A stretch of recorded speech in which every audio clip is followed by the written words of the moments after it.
Hi foodies, look what I have here. Pomeccythere or June plum. Let me know what is the name of this fruit in your country or island where you live. So I have these frozen. The skin is on. It's sweet because I tasted it. So I want to make today for you red Pomeccythere or Pomeccythere jam. Whatever name you know it as. This was one of my childhood favorite. Running home from school, going to the parlor to buy this lovely treat. This is every childhood dream to have some of this jam before school or after school. So here in my pot, this is the way I want to do it. I'm going to put it up to heat and I want to infuse all those lovely spices into it. So here is bay leaf and I have a lot of cinnamon. Drop that in there. I'm going to drop 3 dried chilies. I want to infuse the spices in first and then marry it together with the Pomeccythere. This is cardamom. In here I have star anise, black pepper and clove. So I'm going to let this come up to a lovely boil, medium low for 20 minutes. Okay foodies, this looks marvelous and the kitchen smells really spicy and nice. So here I have my Mexican sugar. This is cane sugar in the cone. I want to add that in and let it melt really nicely. And here is my ginger flavorings. This is ginger juice. This is very, very strong. This is why I love this so much.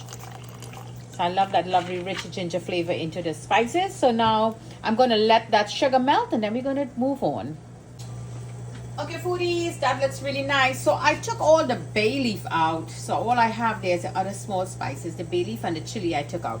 So here is the June plum. So I give it a good little squeeze. You see how it looks? I squeeze it very tight because this is a fruit. If it's frozen, if yours is frozen, you need to squeeze it out and thaw it out well and rinse it because it keeps the water in there and I do not want that. By leaving that water in there, it's just going to ruin the flavor from it. So you take all that ice water, squeeze it out very nicely. So yan that heat up, add all of them in there, and now I want to add some food coloring. Now some of you may not like food coloring, not a problem. You like to use the beetroot. Go ahead, whatever makes you happy, whatever fits your fancy. I am using food coloring because, you know, hey, what granny know about beetroot back then. So yes, there are lots of alternatives now that we could use. I do agree with that, but I'm using good old food coloring. And now let's let this stay on the heat and let it boil down really nicely, low and slow. It's going to cook and all those flavors is just going to infuse inside that June plum or Pomeccythere. So red Pomeccythere here or Pomeccythere jam, Jenny's childhood recipe.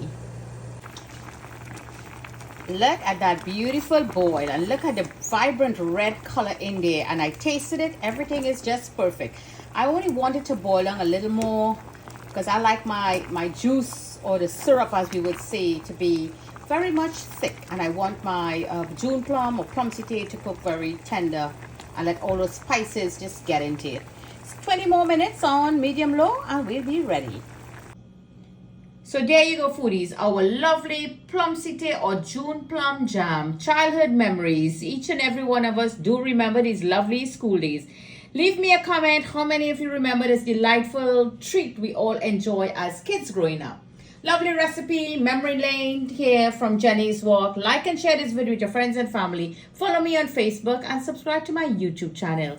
Jenny's Walk, always bringing great flavors to the table. Enjoy.